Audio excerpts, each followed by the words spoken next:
You have to have an author platform. An author platform is the #1 key to success. And what I mean by that is, my advice for anybody out there who wants to sell a book, and some things they should know is, number one, the publishing industry is very saturated. It's like the app market. I mean, there's everybody and their mother writes a book these days because Amazon's made it so easy to just get it out there. Everyone thinks, oh, I can just write a book and put it out there.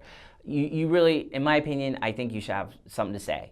And I don't mean to sound mean when I say that. It's more, you really have to think about the fact that if you think you have this great story about, this throne that everybody's going after, and there's all these countries vying for it, and there's all these characters, remember, it's probably been done before.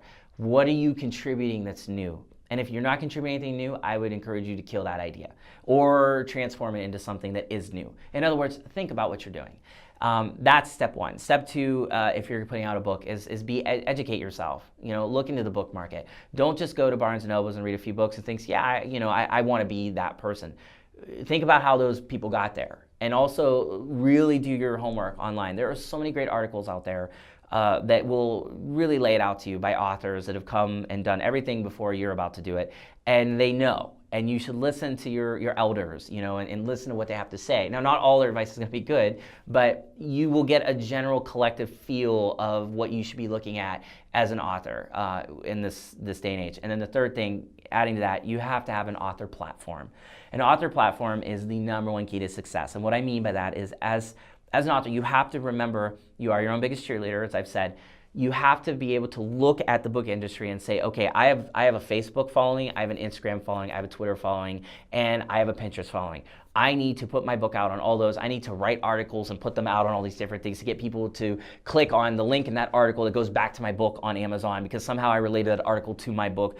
You need to just build and build and build. And guess what? If you don't have social media going for you, you better get it, because that's the name of the game in this day. In other words, you're going to spend about 10% writing. You're going to spend about 90% marketing. And even if you get a publisher, you may reduce your marketing by 80%. Or I'm sorry, you'll be doing 80% marketing, your publisher will do 10, and then you'll do 10% writing. And that makes 100% of your day, every day. Versus, if you get with one of the bigger publishers, that may not be true. They may actually be really great at marketing you, but that's if you have the slam dunk 1 in a million, like, Game of Thrones or something. You don't have it. Like, chances are you don't. And I'm not being mean, you don't. So the reality is, you got to have that platform. You got to know exactly what you're trying to do, and you have to be on it constantly. There are sites like Goodreads.com and LibraryThing.com. They're basically little like Facebooks for authors. Get on there, talk to people. Don't just promote yourself.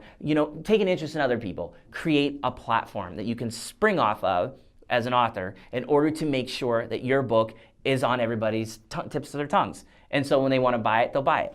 And that's the best thing you can do as a new author. And if you don't do those things, you're not ready to be an author, in my opinion.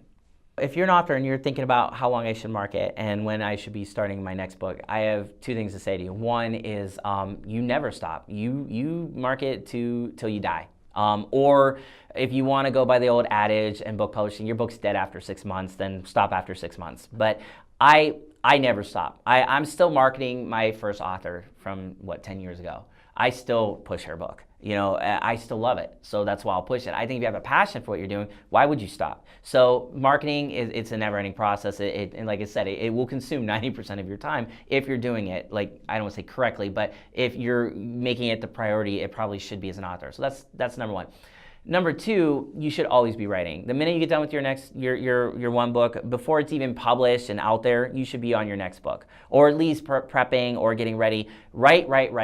That's the best advice anybody will ever tell you in the book publishing industry. You can't write enough, because the way most authors make their money is they write many books, and then whenever somebody, let's say, goes to Amazon and reads one of your books, and they love your writing, they love your stories, and then they look at your profile, and, oh, you have 7 more books, and it's all about this. Boom, boom, boom, boom, boom, boom, boom. All of a sudden, you've made serious money, versus you have one shot in the dark with one book that may get found on Amazon, maybe. So write is the other best thing you can possibly do.